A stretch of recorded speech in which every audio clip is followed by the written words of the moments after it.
Great, so now let's go through our Facebook page username together. This is going to be a quick lecture, but a really, really important one, especially when it comes to SEO, which is your search engine optimization.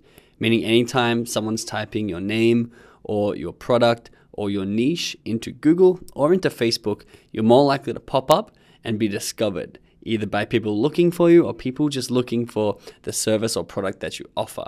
And when they do discover you, then they can go through your funnel and go all the way through to buying your product or service. So what is a Facebook page username? The most important use of the username is here in the URL. So Facebook pages that don't specify a username have a combination of numbers like the first example in this picture. When you specify a username, you will then get an actual URL that has your username in it.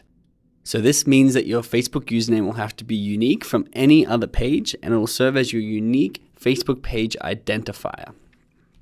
So before we go into how to choose your Facebook username and what's going to be best for you, really quickly we should go through the guidelines to make sure that you're not going to get your account or your page suspended from Facebook for doing something you shouldn't be doing. So once again, you can only have a unique name. So if anyone else is using your name, you'll have to be coming up with a variation of that name, or if you have a trademark, you can claim the name from them. We'll go through that in just a second.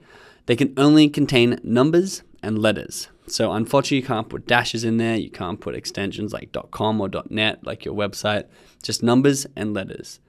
They must be at least 5 characters long, and you can't put dots or periods in there. And usernames should not impersonate someone else. That's the important one to remember. Don't try and impersonate another company or try and come up for a competitor in the SEO or the search engine.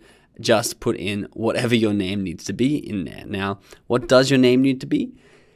So the Facebook username, as you can see with this list I've got here, it's going to appear on your Facebook page. It's going to appear all around the Facebook site as something that people can see. So it does need to be relevant to your business. It's going to be something you can put on banners or business cards. So coming back to this slide, you can see like if you were facebook.com/Pizza Miami, which we'll go through this example in a second, it's very easy to throw that onto a business card. So it's great to keep that in mind when you're creating your username. And then third, fourth, and fifth, and the most important thing, and why I've included the Facebook username as an important aspect of your page in this course, is because search engine optimization is really, really important in order to be discovered by people looking for you and people looking for something that you offer and don't actually know or aren't aware of your business yet. And this Facebook username and the URL is very, very powerful in terms of ranking high for keywords that you want to rank for. So what you need to do in order to rank as high as possible is you need to once again make a list of the biggest and best keywords that people are using in order to find your products, your business, or even your niche. If someone's looking inside your niche, like plumbing services, they don't need to be looking for your brand specifically, but you want to start ranking for something like that in order to attract new traffic. So the way to do that, and the most powerful way to take advantage of this SEO, is to have a short username and a short URL, because the shorter the word, the more powerfully weighted it is by Google and Facebook. And then you want to have the most powerful keywords at the beginning. So if it was pizza that you're trying to rank for, put pizza as the first word, Pizza Miami. Or if it's the word, if it's just your brand name which you're trying to rank for, which is totally fine too. If your brand name is Nike, have one word Nike and have it at the start. But if, for example, Nike was taken, you'd have Nike clothing, and you'd have that first word at the start, the one you're trying to rank for.